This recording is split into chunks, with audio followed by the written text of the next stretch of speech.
Here's my beloved Dale. Dale is our social one. Dale is, without a doubt, the friendliest, nicest, most outgoing dealer person that I have ever worked with, and he is just fantastic to have in the shop. So I'm gonna have you learn a little something about Dale. And one of the cutest things that he's going to show you first is himself bowling. Dale, show me the picture of the bowl. Well, this is back in 1974, 1975, and that's me with long hair, bell bottoms. Oh, that's cute. And for Berwick High School in Pennsylvania. And you were how old? You were 16? I was 16 years old, and we had a very good bowling team, by the way. Not because I was on it. How did the team do? We finished, I think that year, first place. We won the division. But bowling was a big thing in Berwick, Pennsylvania, since there was not much else to do. Oh, was it? Small town, Pennsylvania. Well, one thing that I found interesting about your bowling, and you continue to bowl, and I mean, in your last bowling tournament, you won $800. That is correct. But one thing that I found very cute about you is I'm looking over at your shirt, at your at your Tampa Bay cap and your Rays shirt that I guess gave you for your birthday. I think what's unusual about us in the antiques field is that we love sports. Absolutely. We love sport, but not all antique dealers, they're so into their stuff that they're not necessarily Correct. into sports. It's But nice. we love our team, and we're going to see the Rays tonight, and Yep. it was very traumatic when they started 0-6, but we are We still had behind faith, them. and they're now 9-9. And we are supporting them, and 2 games behind the Yankees. but we love our sports, and sometimes the other antique dealers just kind of tune out. But we definitely we're a little on the competitive side, aren't we? Very. We're charming, we're nice, but we're competitive. So I want you to show me another competition that you were in. But this is not exactly. I mean, you're competitive. It's not sports, but it's musical related. Show me this Correct. next picture. This was back in 1978, when I played the accordion. My father wanted me to play some musical instruments. So back then, accordions were quite popular, and I entered state and national competition, and I finished as high as second in the state of Pennsylvania, and I was in the top 10 nationally. That's fantastic. So how old were you there? You got a little mustache going there. That's when you started your mustache. I was, yes, I was about 17, 18 years old. That is very cute. So then there's another thing that we have in common. Show me this next picture you have. So something else that we have in common with everybody in the shop is Our love of animals. our love of creatures. Yes. And who is that? That's a beautiful Siamese. That is Simon. Simon is he was a chocolate point Siamese.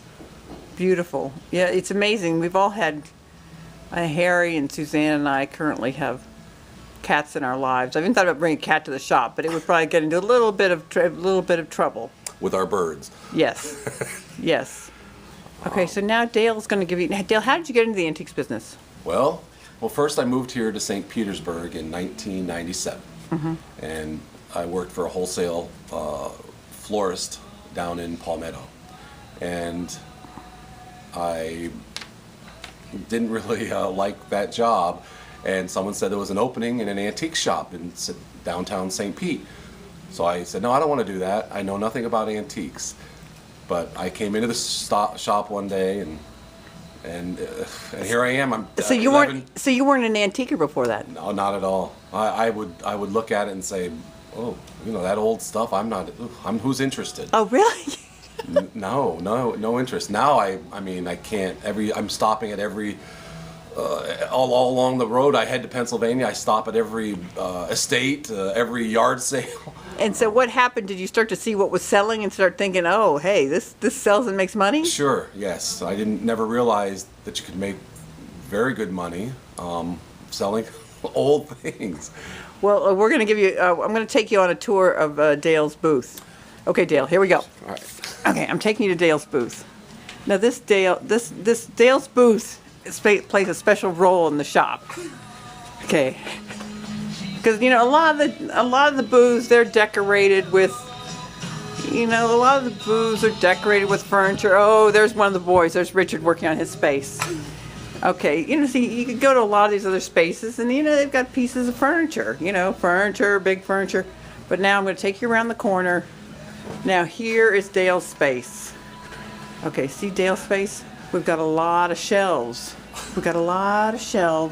And we've got a lot of stuff.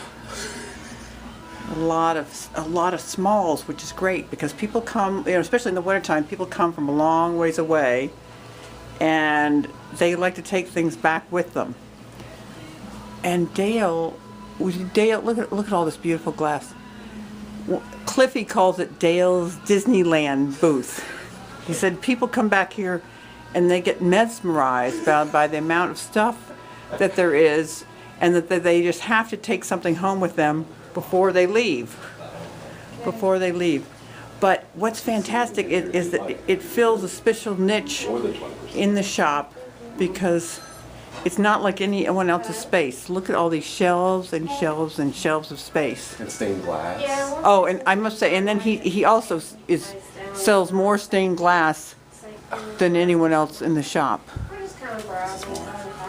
Oh, here's another one. Another piece of stained glass. That is really pretty, Dale.